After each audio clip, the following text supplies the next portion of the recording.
How to play the C major chord.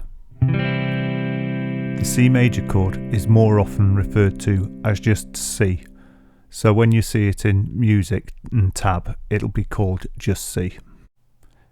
To play the C major chord, firstly, put the first finger on the first fret of the B string.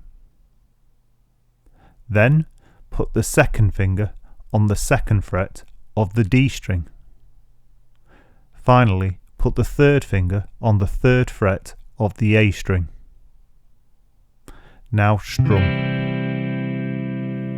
Let's do that again. Firstly, put the first finger on the first fret of the B string.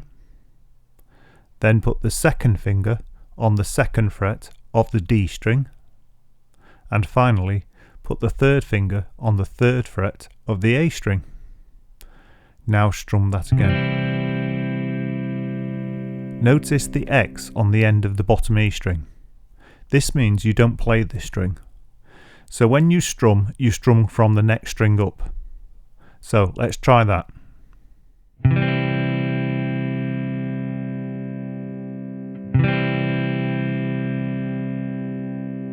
If your C chord still doesn't sound quite right, it could be due to one of the following things. Firstly, make sure your guitar is in tune. It's important that your guitar is always in tune.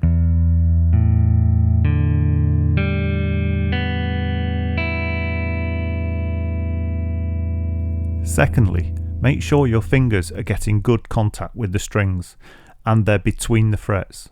Also, make sure you're pressing them hard enough. If you don't get good contact with the strings or you're not pressing hard enough, you'll find the notes will sound muted. To correct any dead strings, try moving your fingers around on the fingerboard and bringing your fingers onto their tips. Also, make sure you're pressing hard enough and they're well between the frets and not resting on top of the frets. Another good idea is to move the thumb around. The thumb position is very important. I can't stress this enough. If you find you can't get onto the tips of the fingers, bring the thumb around the neck towards the ground, and this brings the fingers onto their tips. That can solve numerous problems, but remember to keep the pressure on the strings. If you don't get your fingers correctly on the tips, then they can overlap onto the open strings, and this will mute them. You don't want to have the open strings muted because this will destroy the tone of the chord. So, bring them round so that you can hear the open strings clearly.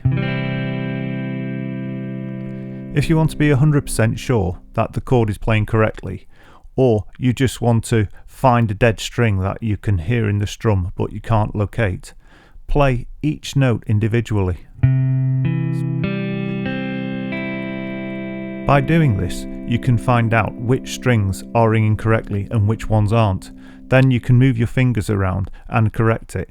Just keep retesting each string one by one.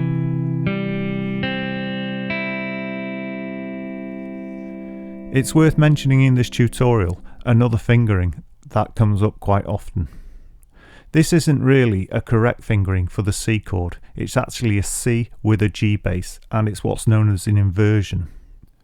However, I've seen in many tutorials this chord referred to as just C.